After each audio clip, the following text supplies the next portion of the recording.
देखिए, बरारी विधानसभा 68 में हम अभी मौजूद हैं और चुनावी दौर चल रहा है। विधानसभा का चुनाव है और लगातार प्रत्याशी जो है अलग अलग क्षेत्र में दौरा कर रहे हैं। इस दरमियान जो है हमारे साथ पहले ये भीड़ देख लीजिए कि कितना भीड़ है लोगों का। हमारे साथ कांग्रेस के उम्मीदवार जो बरारी 68 से चुनाव लड़ने जा रहे हैं, तौकीर आलम जी हमारे साथ जुड़ चुके हैं। इनसे थोड़ा सा बातचीत करेंगे। सर, आज लगातार देख रहे हैं, जब से चुनावी माहौल चला है आप लगातार क्षेत्र में घूम रहे हैं। महागठबंधन की ओर से, कांग्रेस की ओर से आप पे भरोसा जताया, आपको टिकट देकर क्षेत्र में उतारा है, क्या कुछ कहना चाहेंगे? देखिए, जिस सड़क पर चल रहे हैं, देखिए सड़क कितनी बदहाल है, सड़क की हालत कितनी बदहाल है। इससे पता चल रहा है कि यहाँ की जनता बदलाव के मूड में है पूरी तरह से। ये हमारा घर है, ये हमारा घर है बरारी विधानसभा। और हमारे आदरणीय नेता तमाम, हमारे लालू यादव जी जो राष्ट्रीय जनता दल के नेता हैं, हमारे कांग्रेस के आदरणीय राहुल गांधी जी, हमारे प्रियंका गांधी जी, आदरणीय मल्लिकार्जुन खड़गे जी, हमारे प्रदेश के नेतृत्व सभी का आदेश हुआ। और ख़ास करके मुकेश सहनी जी जो आने वाले दिन में डिप्टी सीएम बनने वाले हैं, तो इनका आदेश हुआ कि बरारी चुनाव लड़ना है। और चूँकि प्राणपुर में मैं 2 बार चुनाव लड़ा हूँ, लेकिन ये बरारी मेरा घर है, यहाँ सभी लोग अपने लोग हैं। पिताजी यहाँ से 3 बार विधायक रहे हैं। तो हमारा ये चुनौती जो आपने कहा, ये ऐसी चुनौती नहीं है। जो यहाँ का विधायक है वो जनता से कोसों दूर है, जनता की समस्याओं से उनको कोई मतलब नहीं है।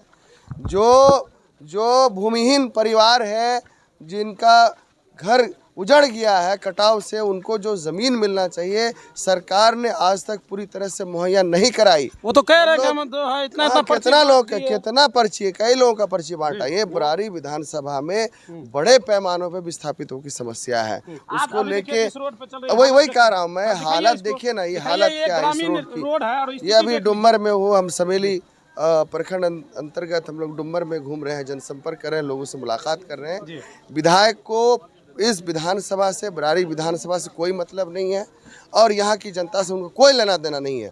हम लोग यहाँ की जनता का साफ कहना है कि हम लोग बरारी भी बदलेंगे और प्रदेश में भी बदलेंगे। नई सरकार बनेगी, नई सरकार बनेगी। माननीय तेजस्वी यादव जी मुख्यमंत्री बनेंगे और हमारे मुकेश सहनी जी डिप्टी सीएम बनेंगे और भी दूसरे लोग भी डिप्टी सीएम बनेंगे। हम लोगों का साफ मानना है कि हमारी सरकार बनते ही हम तमाम महिलाओं को 2500 रुपया देने का काम हर मंथ करेंगे। हमारी सरकार बनते ही तमाम युवाओं को, बेरोजगार युवाओं को 2 लाख रुपया तक की जो है सहायता उनको दिया जाएगा ताकि उनको रोजगार कर पाए। 200 यूनिट बिजली फ्री है, 25 लाख रुपये तक का मेडिकल इंश्योरेंस है और 1500 रुपया वृद्धा पेंशन योजना है। और बच्चों के लिए पढ़ाई के लिए लैपटॉप टैबलेट फ्री में दिया जाएगा। ये तमाम ऐसी योजनाएं हैं। और साथ ही साथ जो गरीब है, किसान है, मजदूर है, जो दलित है, पिछड़े हैं, सामान्य वर्ग के गरीब है, सभी लोग हमारे गठबंधन के साथ जुड़ गए हैं। और ये चट्टानी एकता के साथ बरारी विधानसभा का एक एक जनता, एक एक कार्यकर्ता जो है आज मैदान में है कि इस विधानसभा में जो मूलभूत समस्या है, रोज़गार के कोई साधन नहीं। आज तक यहाँ लोग जो है, इस इलाका पूरा सीमांचल पलायन का अड्डा बन गया। बड़े पैमाने पर बरारी विधानसभा के लोग बाहर रह करके जो है छोटे छोटे काम के लिए चले जाते हैं, कोई उद्योग धंधा नहीं है। हम लोगों का आने वाले दिन में मिशन है कि इस इलाके में भी रोज़गार के साधन पैदा हो। इन चीज़ों को लेके जनता के बीच हम जा रहे हैं। आशीर्वाद लोगों का मिल रहा है, समर्थन भी मिल रहा है। हम लोग लगातार जो है बरारी में घूम रहे हैं। महागठबंधन के जो भी लोग हैं, जो भी वोटर हैं, वो उनका समर्थन मिल रहा है। लेकिन सामने टक्कर किसे मानते हैं, क्योंकि बरारी से जदयू के विधायक रहे यहाँ पर? देखिए, सामने टक्कर कुछ नहीं होता है। जो स्थानीय विधायक है, जाहिर सी बात है लोग बोलेंगे, लेकिन जो माहौल बन रहा है टक्कर किसी से नहीं है। जनता पूरा मोड बना लिया है, एक तरफा गठबंधन को जिताएंगे।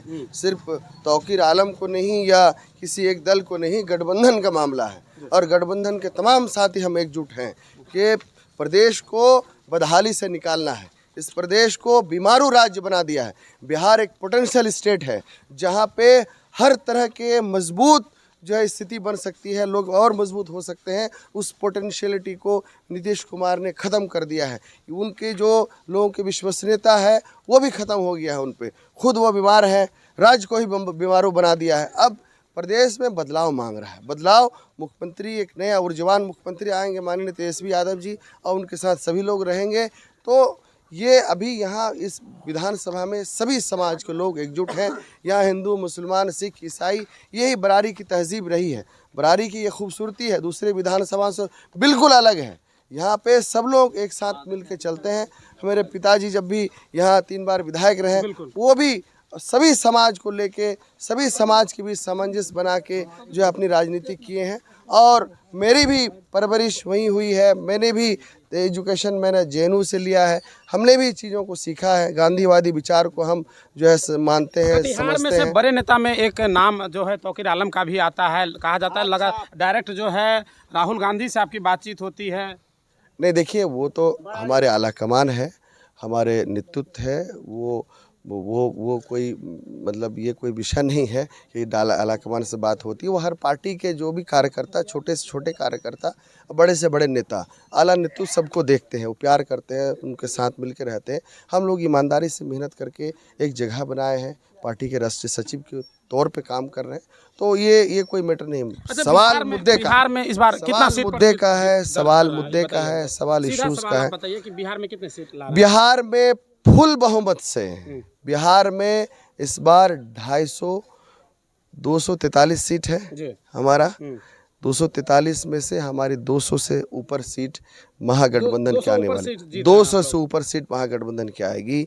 उसमें राजद, उसमें हमारे महागठबंधन के तमाम जो भी साथी हैं। कांग्रेस, हमारे मुकेश सहनी जी, हमारे माले, लेफ्ट और पान समाज के लोगों को भी टिकट दिया गया है। सभी एकजुट हैं और सभी में उत्साह है, सभी में जोश है कि किस तरह से इस बार इस निकम्मी सरकार को इससे हटाया जाए। लोगों में कन्फ्यूज़न है। ऑलरेडी भाजपा के लोग अंदर अंदर खुशी मना रहे हैं कि नीतीश कुमार को हम इस बार जो है सबक सिखा देंगे, समझ रहे हैं। और नीतीश कुमार के लोग, उनको समझ में नहीं आ रहा है कि हम भाजपा में जाएं कि अपनी पार्टी को बचाएं, समझ रहे हैं। वो स्थिति ऐसी स्थिति में है कि इस चुनाव बाद देखिए कितना भगदड़ मचेगा।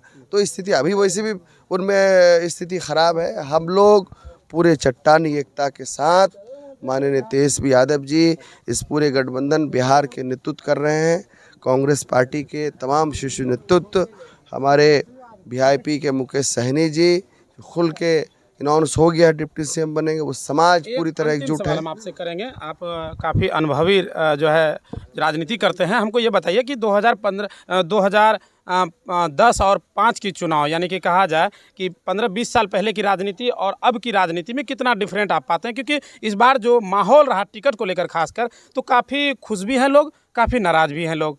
तो कितना डिफरेंट पाते हैं राजनीति में? आप लोग काफ़ी पुराने लोग हैं। देखिए, जो जितनी पार्टियां हैं गठबंधन में, सबकी इच्छा होती है कि हम ज़्यादा से ज़्यादा सीट लड़ें, हम अच्छी सीट लड़ें। ये कोई ढकी छुपी बात नहीं है, हर पार्टी के लिए है। उसमें जो कुछ अंदरूनी कुछ मामला होता है टिकट को लेके, तो कई बार उसका जो है अलग अलग रूप में देखने को मिलता है। लेकिन हमारे गठबंधन में ऐसा कोई अब हम ही को लीजिए, एक छोटे से कार्यकर्ताओं को आला कमान ने 2 जगह से टिकट देने का काम किया, प्राणपुर से भी और बरारी से भी। हम एक अनुशासित पार्टी के एक समर्थक, एक पार्टी के एक लॉयल सिपाही हैं। हमको वो बोला गया आप प्राणपुर से वापस ले लीजिए, हमने ले लिया। तो बात यहाँ पे कई जगह ऐसा मामला हुआ था, बहुत जगह वापस ले लिया। कई जगह ऐसा लगा कि हम दोस्ताना लड़ाई करके हम ही जीतेंगे, 1-2 जगह ऐसा कुछ मामला आया है, वहाँ हो रहा है। लेकिन ओवरऑल अगर देखिएगा, मैनिफेस्टो एक है, हमारे तमाम नेता एक साथ बैठ रहे हैं, तमाम एक साथ प्रेस ब्रीफ भी कर रहे हैं एक साथ। देखिए, हर 5 साल में चुनाव आता है। अगर राजशाही होता तो एक बार में 20 साल 30 साल हो जाता। तो हर 5 साल में जब चुनाव आता है तो लोग भी, नौजवान बड़े होते हैं और राजनीतिक चेतना बढ़ती है, राजनीतिक जागरूकता आती है।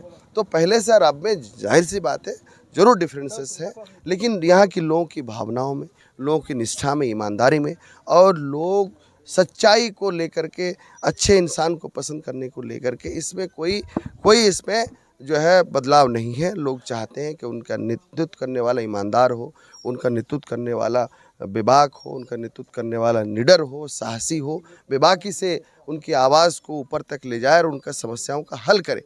तो ये जनता जागरूक है अभी, और इसको लेके हम लोग गाहे बगाहे समय समय पे जागरूक करने का काम अलग अलग पार्टी, राष्ट्रीय जनता दल के तमाम यहाँ मजबूत सिपाही मौजूद है मेरे साथ, कांग्रेस के लोग भी हैं। तो ये समय समय पे हम लोग जो पार्टी का अभियान चलाते हैं, कार्यक्रम चलाते हैं। अभी वोटर अधिकार यात्रा में आपने देखा लाखों की तादाद में लोग सड़कों पे थे। माननीय राहुल गांधी जी की यात्रा में खुद खेत में उतर गए। तो ये तमाम चीज़ें गाहे बगाहे समय समय पर हम लोग करते हैं। उसी का नतीजा है कि आज संगठन पूरी तरह से एकजुट है, तमाम लोगों के गठबंधन के संगठन एकजुट है, मजबूती से हम लोग मैदान में हैं। यह देश सर्वधर्म संपन्न कहा जाता है और महापर्व छठ है सामने, चुनाव को भी एक महापर्व का ही दर्जा दिया जाता है। तो क्या वोटरों से अपील करेंगे और क्या महापर्व छठ को लेकर करना देखिए, चाहेंगे? मैं सबसे पहले दीपावली के मौके पे अभी गुजरा, अभी काली पूजा भी गुजरा और छठ आने वाला है। छठ मैं कहूँगा कि बिहार का एक उन पर्वों में से है जो बहुत ही सादगी सद्भावना से मनाते हैं। जो दिल्ली में भी रहते हैं वहाँ भी एकदम बिहारीकरण हो जाता है, हम लोगों ने खुद देखा है वहाँ घाटों में, और बड़ी तादाद में लोग आते हैं भी छठ बनाने। तो हम इस सद्भावना का हम संदेश देते हैं और हम आपके चैनल के माध्यम से सभी को, बिहार वासियों को इस छठ के मौके पे उनको शुभकामनाएं, बधाई देते हैं कि इस छठ के मौके पे हम लोग उम्मीद और आशा और विश्वास जताते हैं कि आने वाले दिन में इस सरकार का बदलाव होना तय है। बरारी विधानसभा ही बदलेगा और बिहार भी बदलेगा। और हमें छठ के मौके पे ये हम लोगों का एक तरह संदेश भी है, हम लोगों का एक कामना भी है, मनोकामना भी है, और हमें आशा और उम्मीद है कि हम बरारी भी बदलेंगे। और पार्लियामेंट में जहां लड़ रहे थे, पार्लियामेंट के अंदर, पार्लियामेंट के बाहर, हमने कानूनी तौर पे भी सुप्रीम कोर्ट में लड़ाई लड़ी। लड़ाई लड़ने के बाद हुआ कि उन्होंने आधार कार्ड को माना, वरना न जाने कितने हमारे प्रवासी मजदूर जिनका नाम छठे कगार पे था, ये हम सब की लड़ाई, हमारी सड़कों की लड़ाई की जीत, वोटर अधिकार यात्रा की लड़ाई की जीत। तो इस मौके पे सभी लोग आएंगे, सभी का स्वागत है। इस महापर्व, छठ जैसे एक पर्व है, महापर्व है, वैसे ही इलेक्शन के मौके पे एक महापर्व लगता है। मैं सभी बिहार वासियों से, कटिहार वासियों से, बरारी वासियों से गुजारिश करूंगा, जो भी बाहर हैं, छठ हो, ईद हो, बकरीद हो, चाहे जो है दीपावली हो, होली हो, सब मौके पे लोग बाहर से अपने घर को आते हैं। तो वैसे आप इलेक्शन के मौके पे घर पे आएं और अपना मत का प्रयोग करें। इस निकम्मी सरकार को कुर्सी से उतार करके एक नई सरकार बनाने। बहुत बहुत धन्यवाद। ये थे हमारे साथ कांग्रेस के क्षेत्र में भ्रमण कर रहे हैं। इस दरमियान हमने मुलाकात की और बातचीत की, तमाम बातों को रखा। आपको हालांकि इस वीडियो के बारे में क्या कुछ कहना है हमें कमेंट कर दीजिएगा। वीडियो अगर पसंद आए तो ज्यादा से ज्यादा शेयर कर दीजिएगा। तब तक अपने दोस्त अजीत को दीजिए इजाजत, कैमरामैन इंतजार के साथ। तब तक के लिए जय हिंद।